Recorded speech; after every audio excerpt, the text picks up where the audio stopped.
اپنے کشت بینا سے ذرا کم ہو تو یہ مٹی بڑی درخیز ہے ساتھی۔ میرے دوستو، اس وقت ہم مسلمان، جیسا کہ ابھی مدر صاحب نے کہا کہ گارجین سے شکایت ہے کہ اپنے بچوں کو مکتب کا پابند نہیں بناتے۔ آپ نے سنا ہوگا کہ سمرقند و بخارا وہ زمین ہے جہاں حدیث کی سب سے بڑی کتاب بخاری شریف لکھی گئی، انہی علاقوں میں مسلم شریف تصنیف کی گئی۔ 70 سال تک ان علاقوں میں ایسا وقت گزرا ہے جہاں قرآن کا نام لینا، نماز کا پڑھنا، اذان کا دینا، لوگوں کی دینی تعلیم کے لیے انتظام کرنا بہت بڑا جرم تھا۔ لیکن مسلمان قرآن کی حفاظت، دین کی حفاظت، اسلام کی حفاظت اس انداز میں کرتا ہے کہ اس روس کے مسلمانوں نے قرآن کو اپنی آنکھوں سے 70 سالوں تک نہیں دیکھا، مگر قرآن کو باقی رکھا۔ وہ تہخانوں میں رہ کر کے اور اپنے کارخانوں میں رہ کر کے، کھیت میں کپاس کی کھیتیوں میں کام کر کے قرآن کی تعلیم کو عام کرتے رہے ہیں۔ اس وقت ہم جس ملک میں رہ رہے ہیں، یہاں کے نظام اور یہاں کی پالیسی کے بارے میں ہمیں اور آپ کو معلوم ہے۔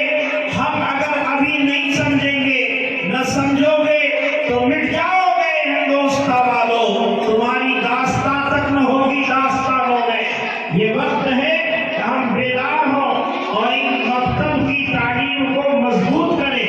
اسکول میں پڑھ رہے ہیں، کالج میں پڑھ رہے ہیں، یونیورسٹی میں پڑھ رہے ہیں، آپ ریسرچ اسکالر بن رہے ہیں، آپ بڑی بڑی ڈگریاں حاصل کر رہے ہیں، آپ کے پاس ڈپلوما ہے، یہ بہت اچھی بات ہے۔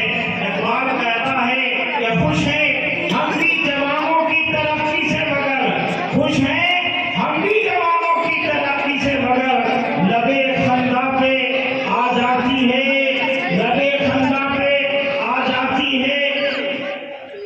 الفاظ بھی ساتھ ساتھ ہم سمجھتے تھے کہ لائے گی فراغت تعلیم، کیا خبر تھی کہ چلا آئے گا الہاد بھی ساتھ ساتھ۔ آج ہمارے کالج میں اور یونیورسٹیوں میں بچوں کا جو ذہن بن رہا ہے، جو بچے دینی تعلیم سے ناشنا ہیں، جنہوں نے مکتب میں تعلیم حاصل نہیں کی ہے، ان کا مزاج یہ بن رہا ہے کہ وہ الہاد کے شکار ہو رہے ہیں، وہ نادینیت کے شکار ہو رہے ہیں، وہ کفر کے شکار ہو رہے ہیں۔ اور یہ مکتب ہے، یہ مدرسے ہیں جہاں بنیادی دینی تعلیم دی جاتی ہے، اس کو باقی رکھنا اور اس کو زندہ رکھنا اور اپنے بچوں کے لیے اس مکتب کی تعلیم کو نافذ کرنا ضروری ہے اگر ہم اپنے آپ کو اور اپنی نسلوں کو مسلمان بچانا چاہتے ہیں۔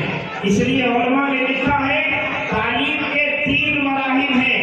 ایک تعلیم، آپ دینی تعلیم کو حاصل کریں گے، وہ جیسا کہ مولانا نے فرمایا کہ آپ ٹیوشن سے اس کو حاصل کر لیں گے، ٹیوشن سے آپ پڑھا لیں گے قرآن بچوں کو، دین کی معلومات حاصل ہو جائے گی۔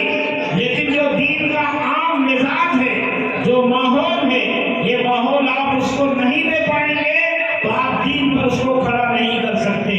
مثل مشہور ہے کہ صحبت کا اثر ہوتا ہے، آدمی کیا ہے در و دیوار بدل جاتے ہیں۔ اس لیے ماحول دینا ضروری ہے۔ اس مکتب میں جماعت کا ماحول ہے، اجتماعی ماحول ہے، بچوں کے اندر اخلاقی تربیت یہی ہوگی۔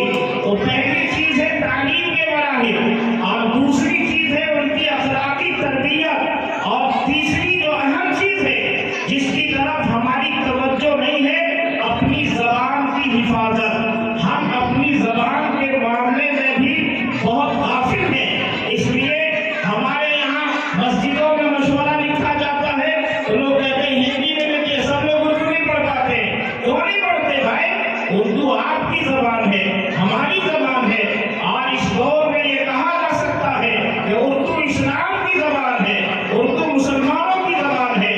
آپ کو دین سیکھنا ہے تو بھارت کے لوگوں کو اردو جاننا ضروری ہے۔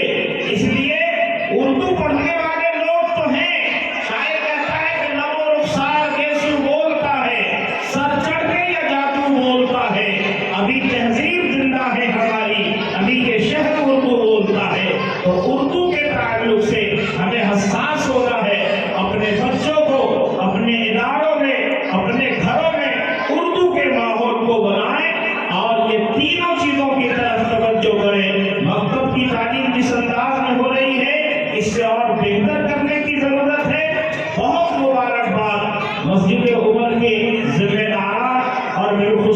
اس مکتب کے اساتذہ اور اس کے منتظمین اور خاص طور پر عزیزم حافظ محمد طلحہ صدرہ اس کی محنت اور خواہش کے نتیجے میں آج آپ نے یہ پروگرام دیکھا ہے.